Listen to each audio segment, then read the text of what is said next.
Hello everyone, সবাই কেমন আছো? তো আজকে তোমাদের সঙ্গে শেয়ার করব আমার কিছু পোজিংয়ের ভিডিও। যখন আমি আমার জিমে এক্সারসাইজ করছিলাম, ওয়ার্কআউট করার পর কিছু পোজিংয়ের ভিডিও আমি শ্যুট করেছিলাম।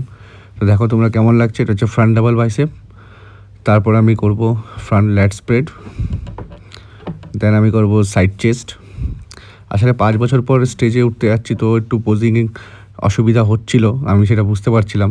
তার জন্য পোজিং প্র্যাকটিস করছিলাম অনেকবারই, কারণ পোজিংটাই সব কিছু।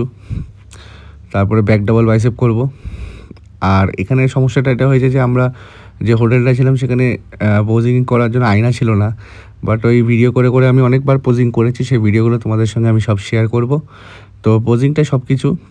তো একটু নার্ভাস ছিলাম, যেহেতু অনেক বছর পর আমি স্টেজে পারফর্ম করতে যাচ্ছি, আর এত বড় একটা স্টেজ।